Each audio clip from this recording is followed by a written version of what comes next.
Halo teman-teman, kembali lagi bersama aku Faizal di channel Streamax.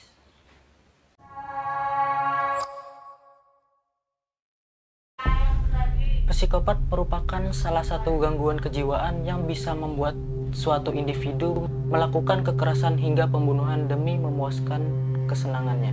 Kisah psikopat bukan hanya ada dalam film atau novel, tapi juga banyak ditemukan kasusnya di dunia nyata. Salah satunya ada kisah seorang psikopat muda yang menjadi seseorang pembunuh berantai saat usianya masih 11 tahun. Daripada kalian penasaran, yuk kita mulai kisahnya.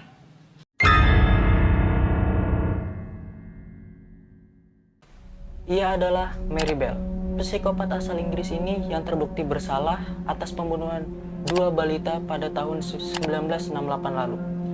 Mungkin kejadian ini tuh sudah lama ya teman-teman, tapi karena cerita ini seru dan ku ceritain lah untuk kalian semua. Yuk lanjut.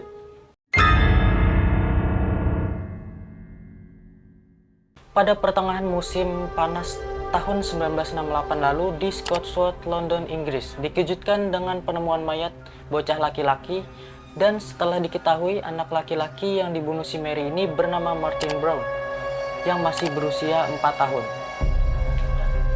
Si Martin Brown ini ditemukan terbujur kaku dan tidak bernyawa di sebuah rumah ya teman-teman, dengan darah dan air liur menetes di pipinya.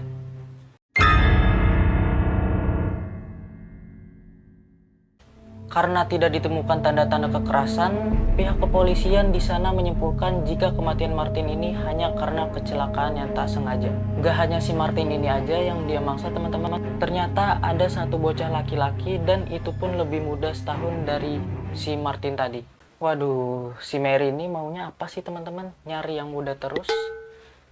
Mau dibuat apa coba? Yuk lanjut.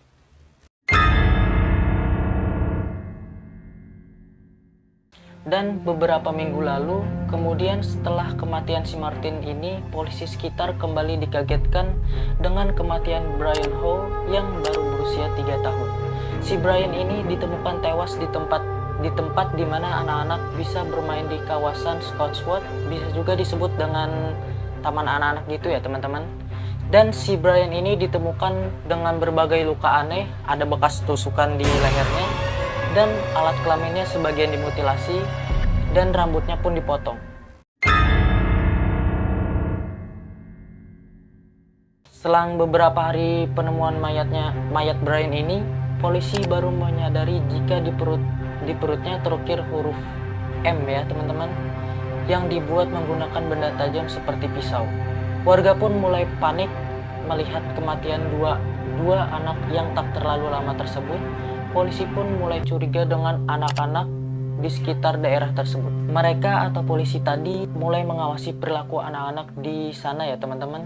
Saat mengawasi, polisi ini curiga dengan gerak-gerik dua anak perempuan yang selalu terlihat aneh saat bersama anak-anak lainnya.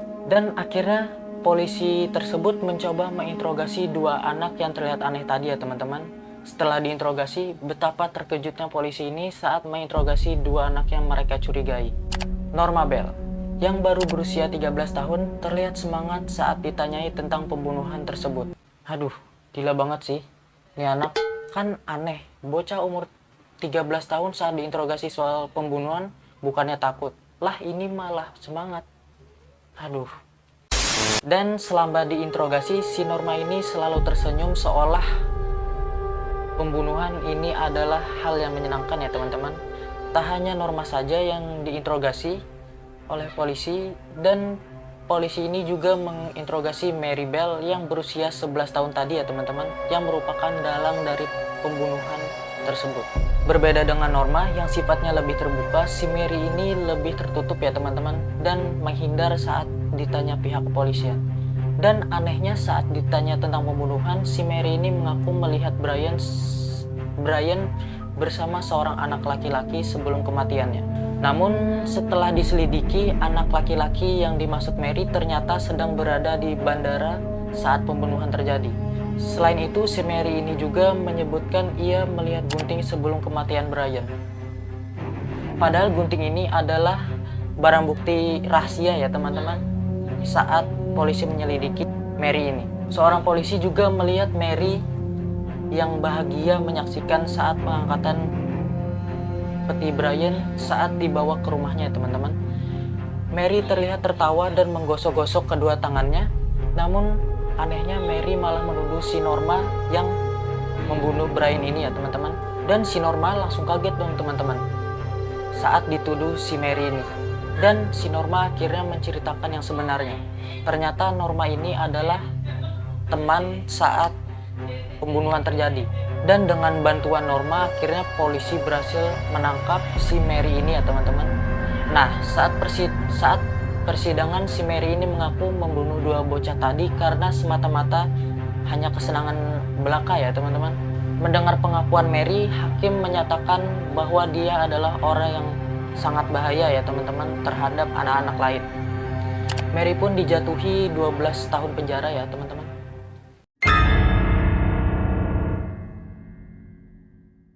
Nah, saat si Mary Bell ini bebas pada tahun 1980 lalu, saat usianya 23 tahun, ia dibebaskan dengan syarat diawasi segala tingkah lakunya di masyarakat. Selain itu, Mary Bell ini juga diberi identitas baru agar terlindung oleh media-media sekitar ya, teman-teman. Dan ia terpaksa pindah beberapa kali untuk menghindari hantaman dan pencarian media sekitar. Sampai akhirnya pada tahun 1984 ia dan keluarganya ditemukan oleh awak media sekitar ya. Semua orang mengepung rumahnya dan ingin ia dihukum lagi. Dan ternyata ia dilindungi oleh pemerintah karena masa tahanannya telah berakhir dan ia memiliki hak untuk hidup terlepas dari masa lalunya yang kelam.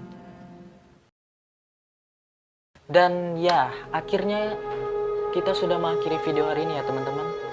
Kalau kalian suka dengan video ini, jangan lupa like dan subscribe channelnya.